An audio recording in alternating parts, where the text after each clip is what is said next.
Olá, meus queridos, estamos de volta. Hoje vamos realizar a correção da atividade referente à Guerra Fria, da página 190, 191 e 192. E dá um pause agora na aula, pega o livro, pega o caderno, o material de vocês para fazer a correção, acrescentar alguma coisa, enfim, para entender melhor o conteúdo. Fazer as anotações é sempre importante, tá certo? Então, vamos para o que interessa. A primeira questão: monte uma ficha sobre a Guerra Fria, informando o que foram os sistemas socioeconômicos rivais, principais alianças militares e comportamento dos governos das superpotências em relação aos rivais. Pronto. Então, para resolver essa questão, a gente vai ponto a ponto. Então, o que foi a Guerra Fria? Foi o conflito envolvendo os Estados Unidos e a União Soviética. Foi um conflito baseado também nas ameaças, e eles evitavam um confronto direto militar, porque cada país sabia a potência militar que outro tinha, e também havia o medo das questões nucleares, das armas nucleares, que cada país investia pesadamente no desenvolvimento dessas armas. Então, ambos sabiam do poder econômico e do poder da ciência que se desenvolvia em cada nação. Então, basicamente, a Guerra Fria é esse conflito aí que se estende por muitos anos, depois do pós-guerra. Sistemas socioeconômicos rivais. Os sistemas socioeconômicos rivais é o capitalismo, a União dos Estados Unidos. Nessa bipolarização, Estados Unidos do lado capitalista e União Soviética do lado comunista, socialista. Principais alianças militares e comportamento dos governos das superpotências em relação aos rivais. As alianças militares envolvidas era a OTAN, do lado dos Estados Unidos, do lado capitalista, e o Pacto de Varsóvia, do lado da União Soviética. Comportamento dos governos da superpotência. Os dois governos viviam em situações de espionagem e também de perseguição.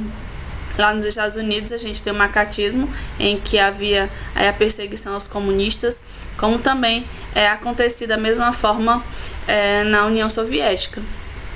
Segunda questão. Sobre a ONU, responda: em que contexto foi criada?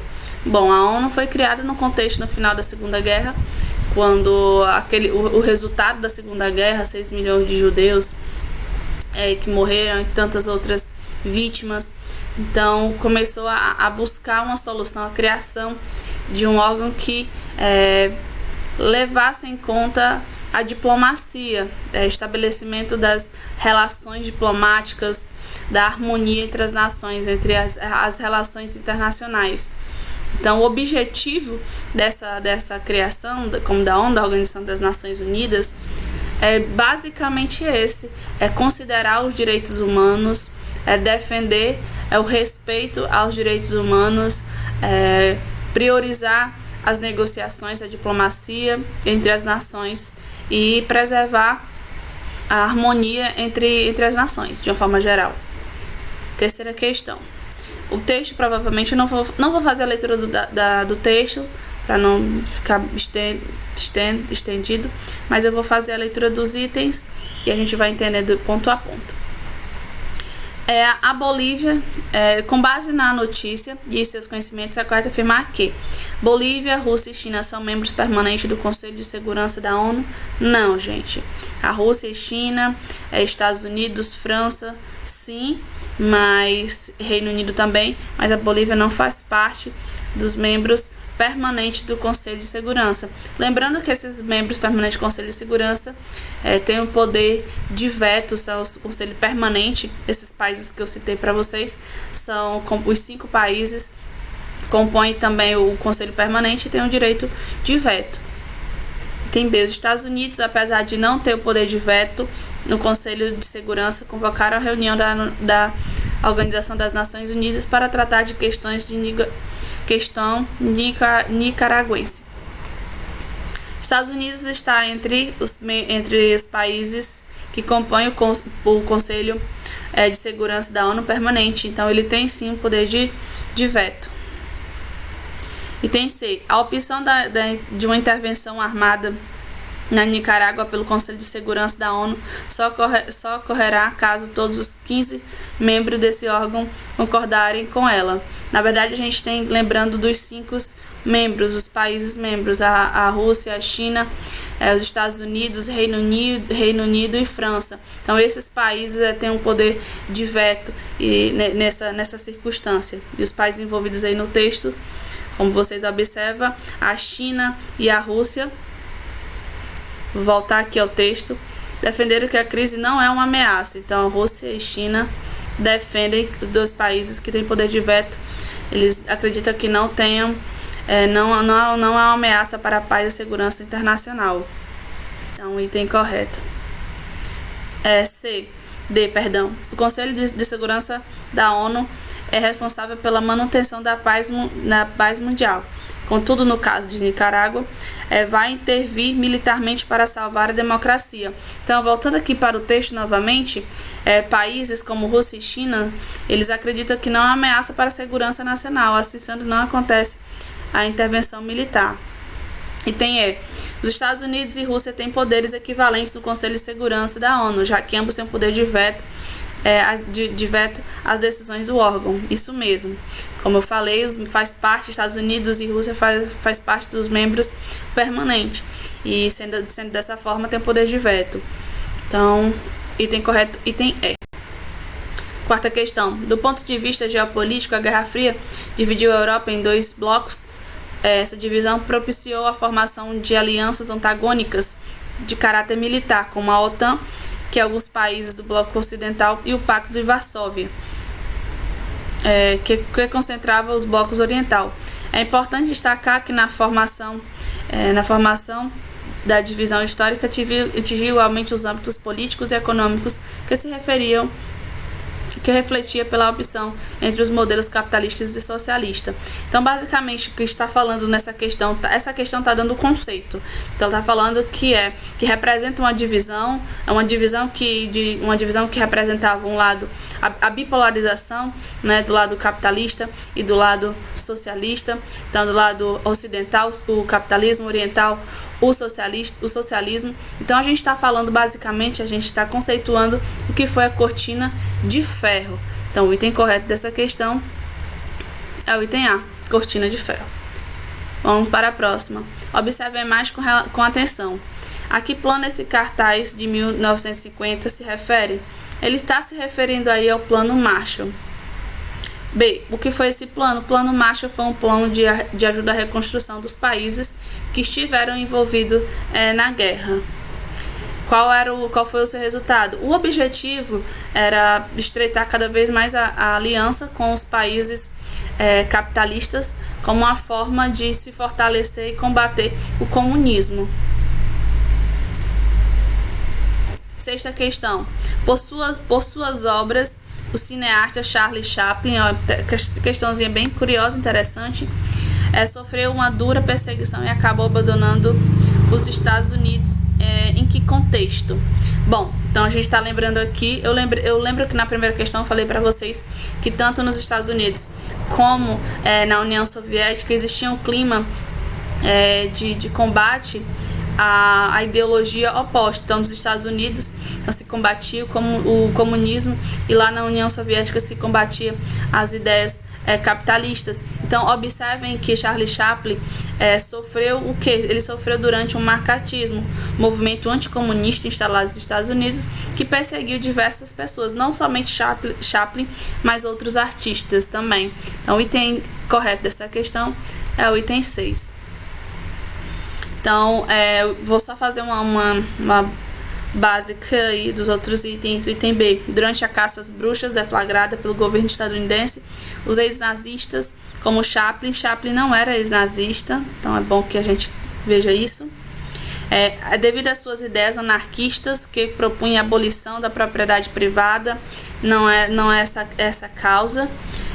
Por sua ligação direta com o Partido Comunista, também não tinha essa ligação direta com o Partido Comunista. Pela oposição de Chaplin ao plano de ajuda econômica. Chaplin não se opôs a esse projeto de ajuda à reconstrução dos países da Europa. Então, o item correto, bem claro pra gente, é o item A. Então, só ver aqui.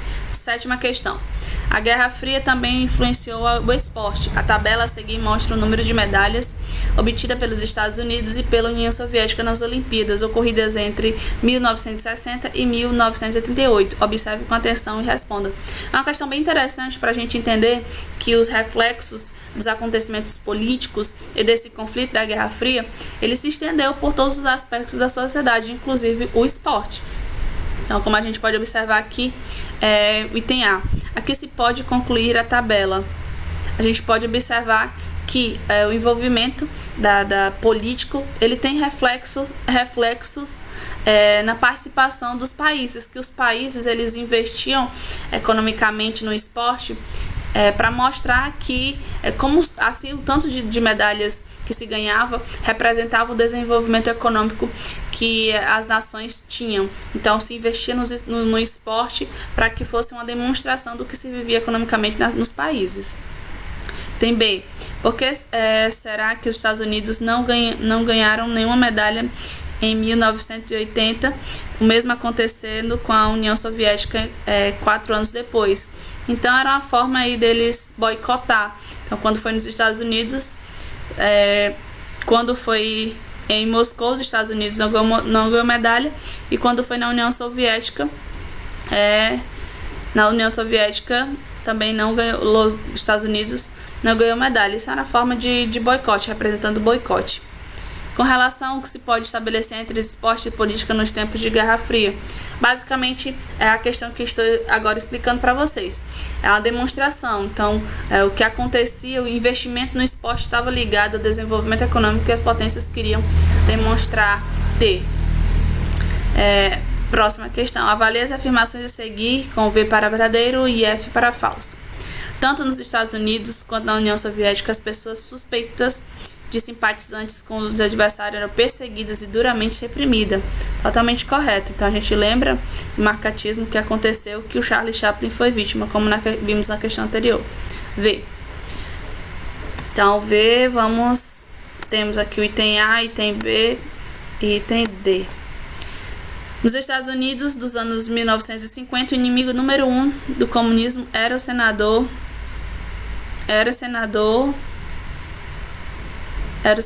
Joseph Stalin. Não, o senador não é Joseph Stalin.